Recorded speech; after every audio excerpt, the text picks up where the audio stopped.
Hello, my amazing artists. All right, boys and girls, you ready for the art this week?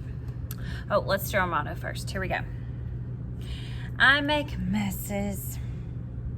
I make mistakes. But deep down inside, I've got what it takes.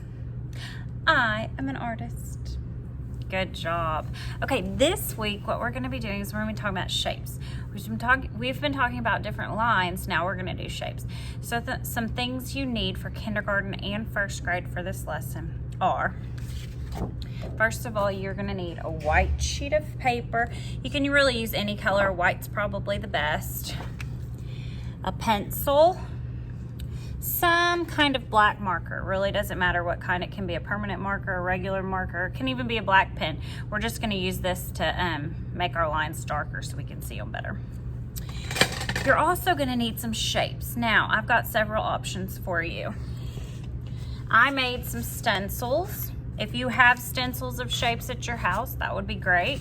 Those would work. And all kinds of shapes. Circles, triangles, maybe even smaller triangles, rectangles. You're gonna need some rectangles for this. I even have a long one here. Squares, maybe different sizes of squares. And if you don't have stencils, you can use blocks. I've got some cool blocks here that are all different kinds of shapes and all different sizes that are gonna work, okay? Or if you don't have stencils, you don't have blocks, you can also just go around your house and find things that are in cool shapes. Like my eraser is in a rectangle. I could use this. Even the bottom of a marker is a little circle. I found the bottom of my stapler is a really good rectangle. Bottom of a glue bottle is a good oval. If you have watercolors, that's a big rectangle. Lots of bottoms that make circles, even cups. If you have different sizes of cups, the bottom of cups are great for good circles too. All right, so I want you to collect some of those things and then we will start. Okay, boys and girls, I'd like to introduce you to one of my very favorite artists, and I think you're gonna love her as well. It's super cool. Her name is Blair. She's really cool because she was one of Walt Disney's very favorite artists, the actual Walt Disney who created all Disney products. She was born in 1911 and she died in 1978, so she's not alive anymore. She created a lot of art for Disney, especially in the early years between 1943 and 1953. So they're kind of the older things, not the Disney that you see on TV right now, but some of the older Disney shows like Cinderella, Alice in Wonderland, Peter Pan. She also helped do large scale designs for the theme parks like Disney World. So we're gonna look at some of her personal art, then we're gonna look at some of her art for Disney World. This is just some of her personal art that she did on her own, not for Disney or anybody else. They're really bright and colorful. A lot of characters. A lot to look at too. I noticed she liked to use a lot of children in her art and children themes. Pretty fun. Can anybody guess what Disney movie this is from? This is from the original Cinderella. What about this one? I bet y'all can guess this one. The original Alice in Wonderland. That's the Mad Hatter right there. This is all art by Blair. This is a book called The Little House. If you've ever read it, it's a really, really good book. If you haven't read it, Blair created some of the illustrations. It was also, I think, a little Disney cartoon too. Now let's look at what we're gonna do for our art project. We're gonna base our art project off of something Blair's also pretty famous for, her castles. This is one of her castles she created down here. And you'll notice the old Cinderella movies, they had castles like this in them. Not the newer ones using computers, but the ones that were hand-drawn. She created a lot of the castles for them. And you can tell in her castle, she likes to use a lot of what? Shapes.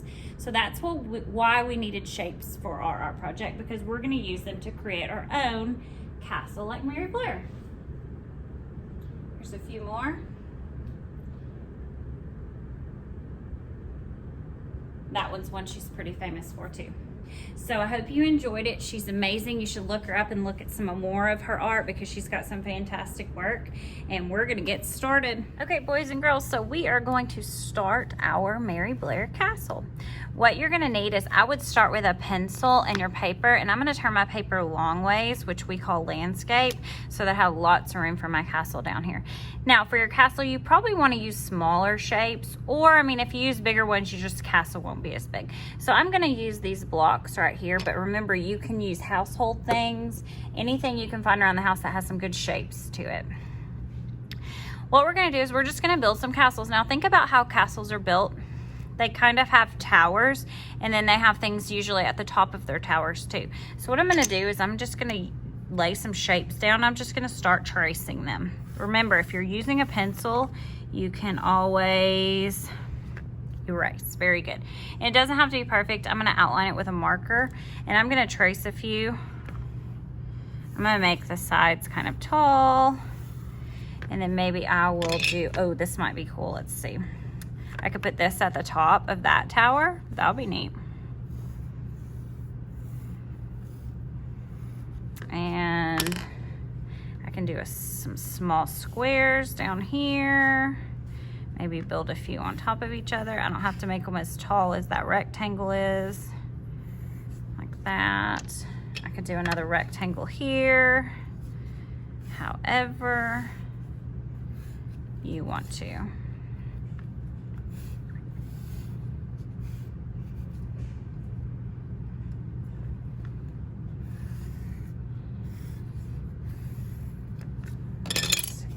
Squares over this one. Maybe a square up here.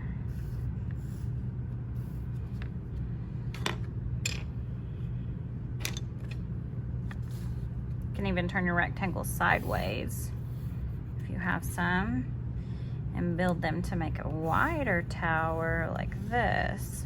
Remember, this is your castle. You can do it however you want to. I think this is going to be my last tower over here. And let's see, I might make this one 3 rectangles high, make it really a tall castle. All right, so I've got kind of the outline base of my castle.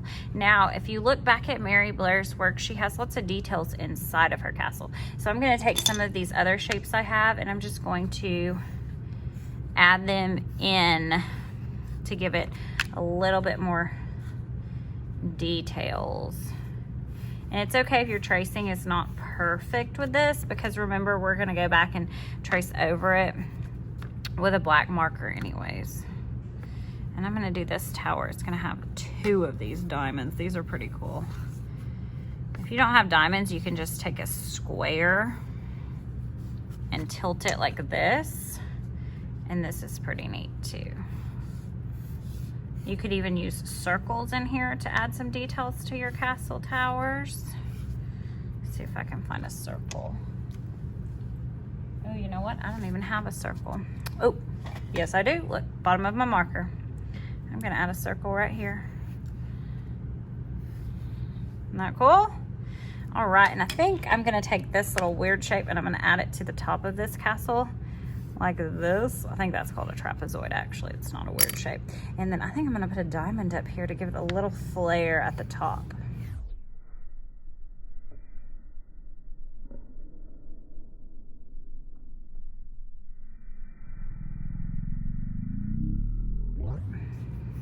And you can add as much detail as your castle as you want to. I'm gonna stop there, and then I'm just gonna show you what I'm gonna do next. So I'm gonna take a black marker of any kind, it doesn't really matter.